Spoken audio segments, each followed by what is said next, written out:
Hi, I'm Ian Riñon, an independent alternative media practitioner, among other things. And yeah, welcome to another Brewed Banter. It's Sunday, the 10th of September 2023. And uh, tinanghali ng gising, tinanghali din ng ng kape. So, either way, tara, kape tayo.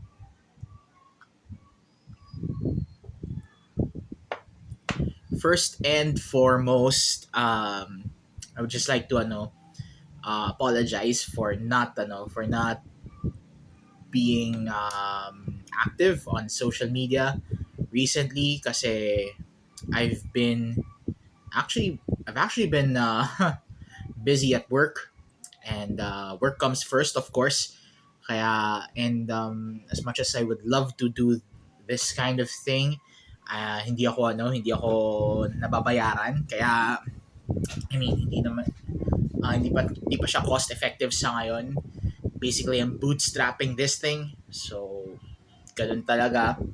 And, sorry, nagana lang. On the fly adjustment ng camera. But, mga kababayan, I would just like to, apologize for not being active, or not being, I've not shared a lot, uh, ever since, my my previous video about uh, the ZOS G Plus Cyclocomputer, and two episodes of the Intrepid podcast. Now, I'll go with the future plans later in this brood banter kung may time. Pero ang usapan natin ngayon ay tungkol sa kasahan. Yes, mga kababayan. It's this airsoft pistol again. Anyway, if you're if you're if you've been living under a rock, there's this incident where a cyclist was basically threatened by a former police officer. And what happened is that this former police officer was driving someone else's car, and turns out uh, he hates cyclists for some reason. Kaya he resorted to whatever he has on his belt, and just so happened to be a pistol. Kinasahan niya yung siklista, and then hindi naman wala namang putok, pero syempre it's a psychological it's psychologically damaging for him kasi nga ang hirap kaya na matutukan ka ng baril. Tawag dito, natutukan na rin ako dati. Hindi nung bilang siklista ako, pero nung college ako, was I was riding a jeep. I was riding a jeep en route to my university back then. And then paglagpas ng Quiapo, or paglagpas ng Lagos Nilad, doon na nagdeklara ng hold up yung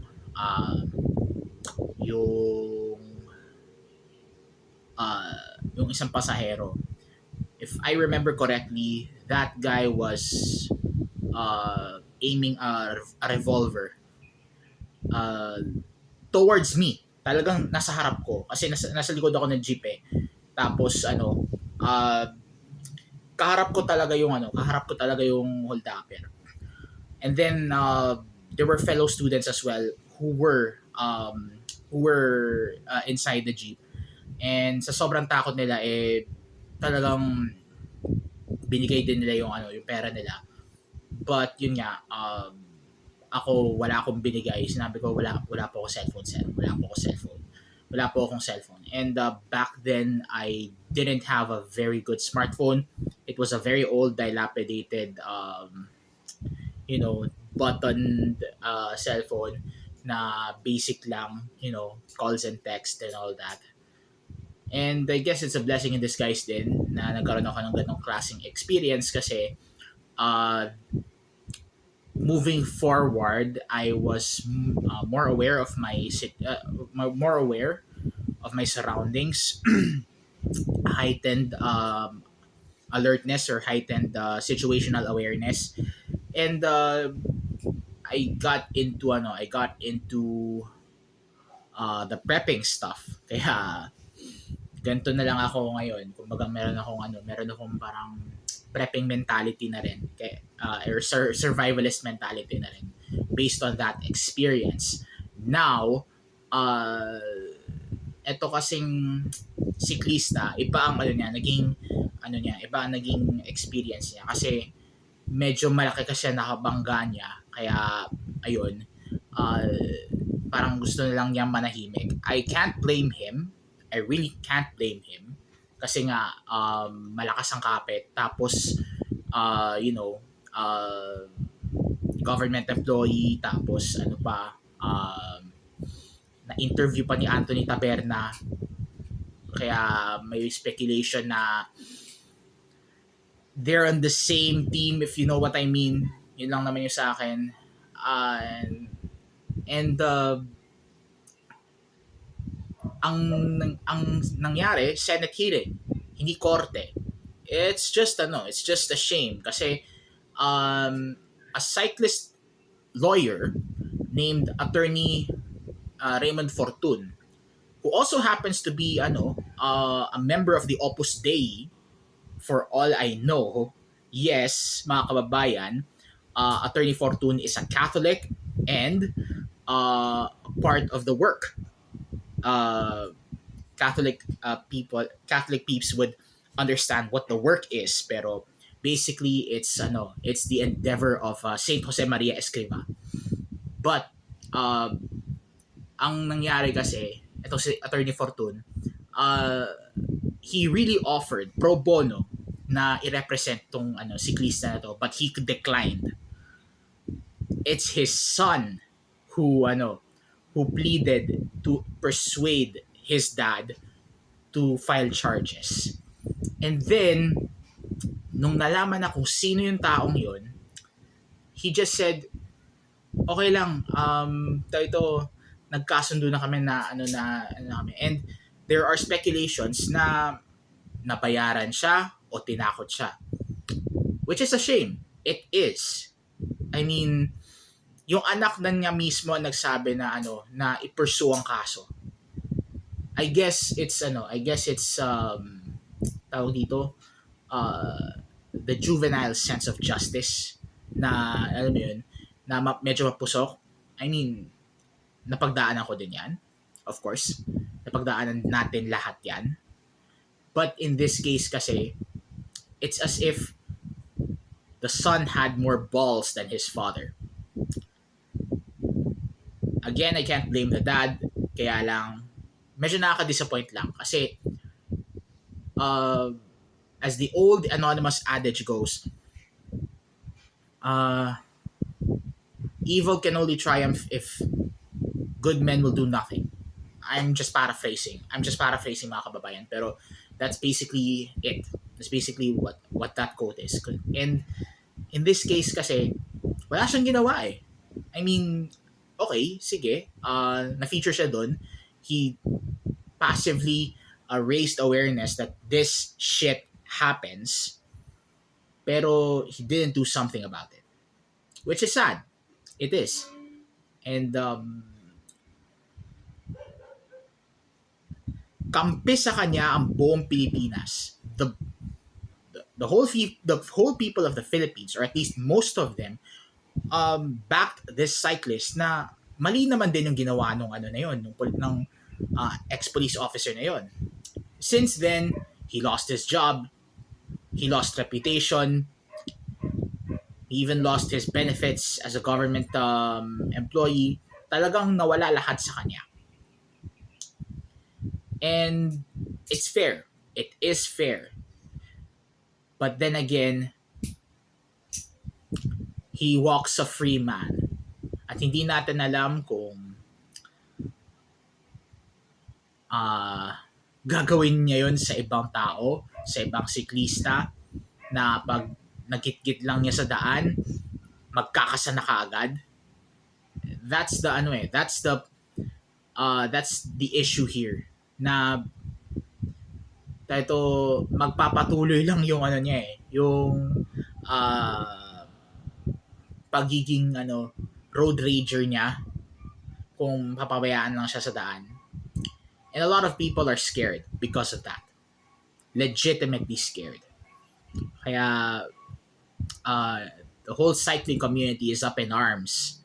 Kasi nga, oo, sige, may gempoy sa may mga gempoy, pero we do not condone gempoys. We never condone gempoys. And yung mga matitino, they're always in the crossfire. They are always in the middle of all these things. And they just wanted to cycle, either for leisure or for work. So, ang nakakainis lang na ganito yung nangyari. And as I said,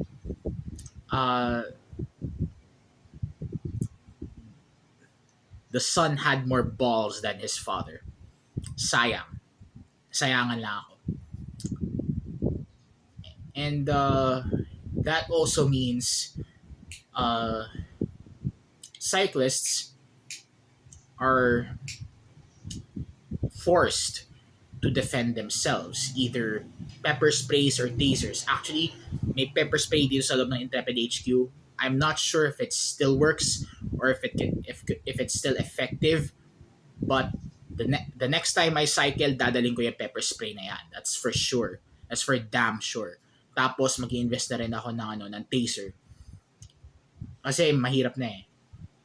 Mahirap na talaga. sa may mga LTOP or license to own and possess firearms, which was also taken away from that former police officer, former cop. If you can conceal it, why not? 'Di ba? I mean, dagdag bigat siya sa bike, pero gempoy lang ang magrereklamo sa ibang siklista na ang naman yan, ang bigat naman yan. I mean, screw it. Screw that. I would love to go with an edited video. I would love to make an edited video about form versus function pagdating sa bike, kasi porma nga ng porma, pero pagdating ng sakuna, wala ka naman magagawa kasi wala kang tools, wala kang pera, wala kang pamasahe, wala kang kahit ano, kasi nga you're just cycling, you're into the racing portion of cycling, tapos wala kang tools, wala kang pantapal sa nabutas mong bike or nabutas mong gulong or interior or whatever. Kulang pa nga yung nandyan sa sa bike ko eh. And I would bring everything that I need to survive our hellish roads. Screw form, actually. I'm more of function. Kaya, yun lang naman yung ko dun. That's one of my future videos. Kung sakaling magkaroon man ako ng time. Kasi, talagang sobrang wala na akong time dahil sa mga pinaggagawa ko sa buhay. And one of them is this. I have reviewed this book called The Synodal Process is a Pandora's Box. I'm not sure kung gagawan ko to ng episode sa The Intrepid podcast, maybe pagdating ng October, but I would base it on my on what I have done for my real-time job. So lalagyan ko na lang ng konting anecdotes yon. But TLDR of this book, it would be a good process for the Vatican to even think about it. Kaya lang it's those bloody Germans and their synodal way or their synodaler weg. Uh, if not for them, ito, the synod process or the synodal process or this upcoming synod wouldn't have a bad taste in the mouth. So that's just one of my plans for this video. Also, uh, yeah, yun yung ano. Tapos hopefully bago magundas, I would also be able to review some analog horror shit. Nag-release si Alex Kister ng isang short video related sa Mandela catalog. I would have to react slash review that. Tapos i-review ko rin yung channel ni iRepublic, the guy behind the Pinoy Cursed broadcast series.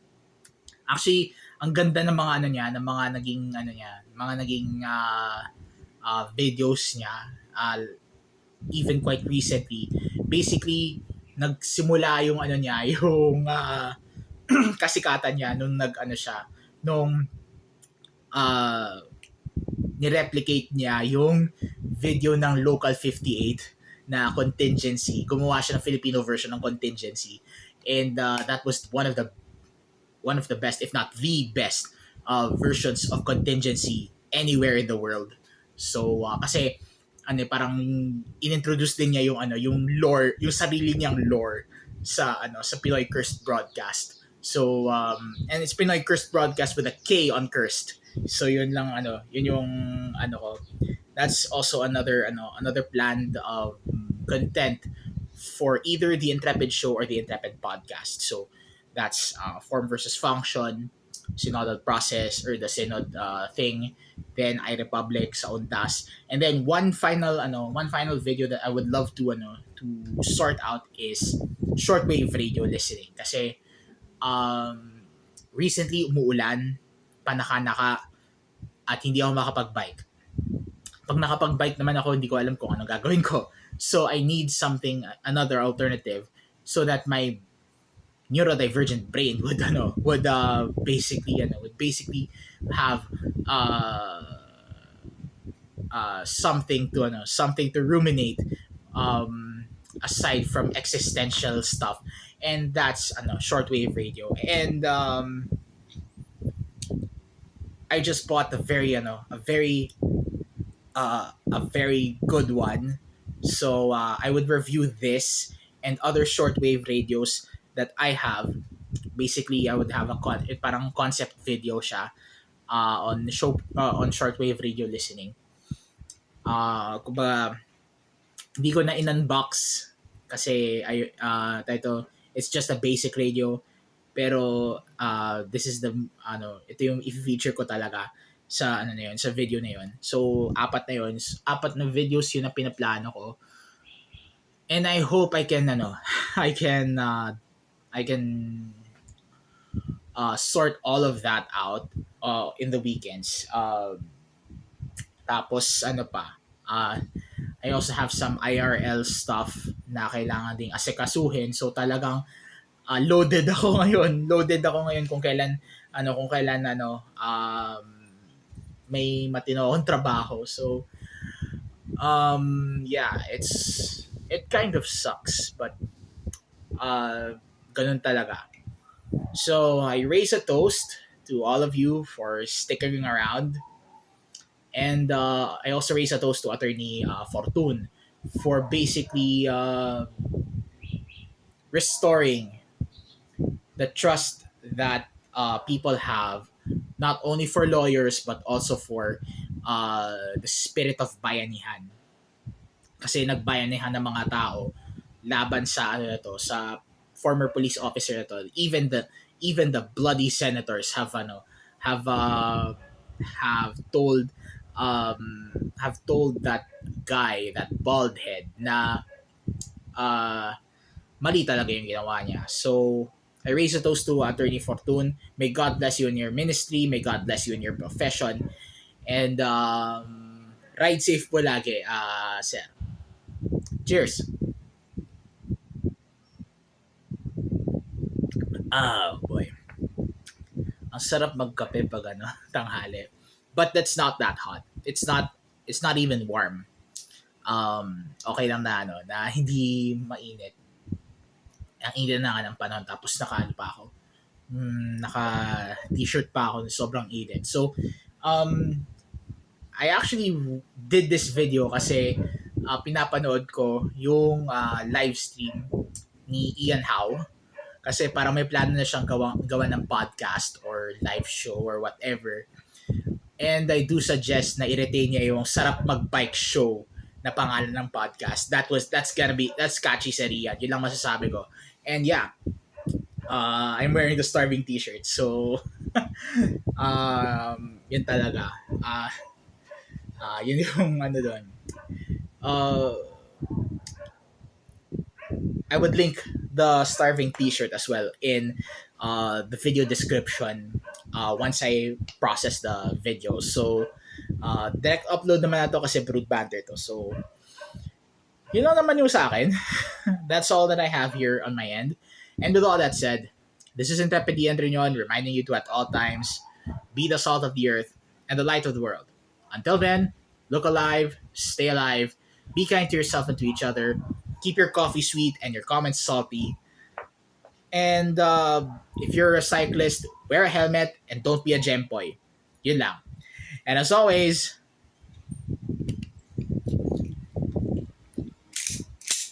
thank you for watching. From here in Intrepid HQ, see you next time. Ian out.